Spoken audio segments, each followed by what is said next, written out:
The Svalbard International Research Station stood as humanity's northernmost scientific outpost, where 12 specialists had spent the brutal winters studying climate patterns in complete isolation.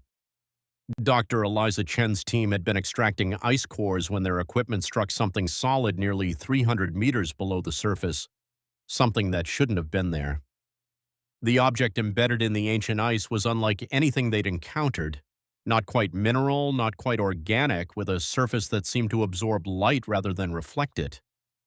After 3 days of controlled thawing, Dr. Chen stayed behind alone to document the artifact's unusual properties, not realizing the containment protocols were woefully inadequate. At 2:37 a.m., the security cameras captured only fragments of what happened: the containment glass fracturing, the temperature plummeting, and Dr. Chen's horrified face as she triggered the emergency alarm. The station's remaining personnel awoke to blaring alarms and rapidly dropping temperatures, racing toward the lab as ice crystals began forming on the corridor walls.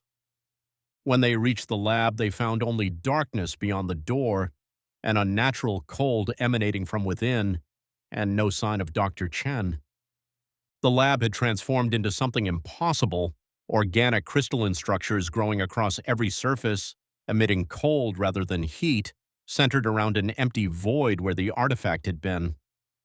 Their desperate calls for evacuation went unanswered as the strange crystalline growth spread throughout the station, accompanied by whispers that seemed to come from the walls themselves. By the time the emergency response team arrived 72 hours later, they found not a research station but a monument of impossible geometry, a crystalline beacon pulsing in patterns that would later be determined to be transmitting into deep space.